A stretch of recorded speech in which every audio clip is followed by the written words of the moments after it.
Jeff Jazeski alongside cross-country coach Bobby Van Allen getting ready for the Iona Meet of Champions here on Friday. Bobby, it's been 3 weeks since the Mount St. Mary's dual sweeps for both of your teams in that event. We won't dwell on that too much. We'll kind of look more going forward, but just kind of how has that 3-week stretch in between gone for your teams?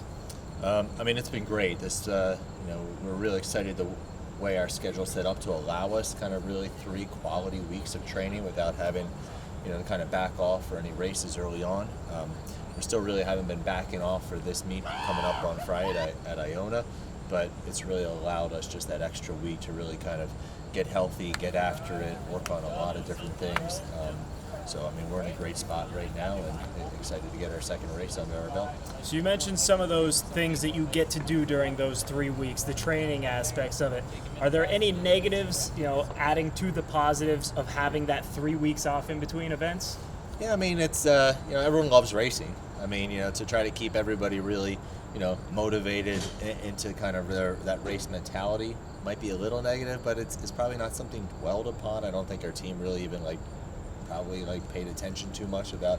It's been so long since we raced. It's kind of normal that first meet was just kind of a tune-up, and I feel like we're at the point now where feeling a lot more prepared to go racing far more than we did 3 weeks ago at Mount St. Mary's. So we'll talk specifically now about the Iona Meet of Champions. You weren't there last year. You were there the 3 years prior to that. What's unique about this event? What does this event bring to you in terms of competition, in terms of preparation for the whole season? Well, being at Van Cortlandt Park is probably the most historical cross-country venue in the country. We're excited to be able to go back there again. Last year was a great opportunity for us to go up to Boston and, really kind of face some good teams at that Battle of Beantown that would have conflicted with this Iona meet. So, being able to kind of come back here and run at Van Cortlandt Park is certainly always an excitement for a lot of these kids that got a chance to run there. If that was being in New York, it's also the host of the Foot Locker Northeast Regional Championship, so those high school national qualifying meets that our kids from anywhere in the Northeast would have run on.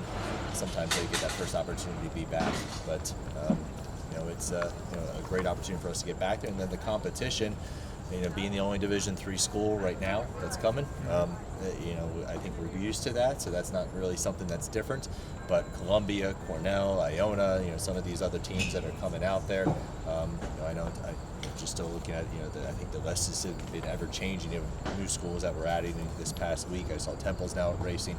In Charlotte, we're excited a chance to just run against some different schools, and I know it'll be a nice competitive meet on a very historical venue. And that really leads into the last question I have for you before you guys head out to the Bronx, to New York to get this race underway. So obviously, as a Division III school, you guys compete against so many of the Division I schools. How much does that prepare you for the end of season, for the conference championships, for the regionals, for the national championships? Yeah, and I think that's, regardless of what division a school may be, we're looking for just the most exciting competitive meets we can have, and why we have some changeover from year to year versus going back to Boston last year versus running New York. We're looking for exciting competitive meets, and this is what it provides us. And it's nice that in our sport you're not really restricted to competing just Division I or Division III until you get to those NCAA championships. And I know when we get into November, throughout all of our conference, through NCAA regional and national championships, we're always feeling very well prepared and have gotten the competition that is going to be equal, if not better, to what we will see at nationals. Coach, as always, thanks for your time. Good luck Jeff. this weekend. Appreciate it.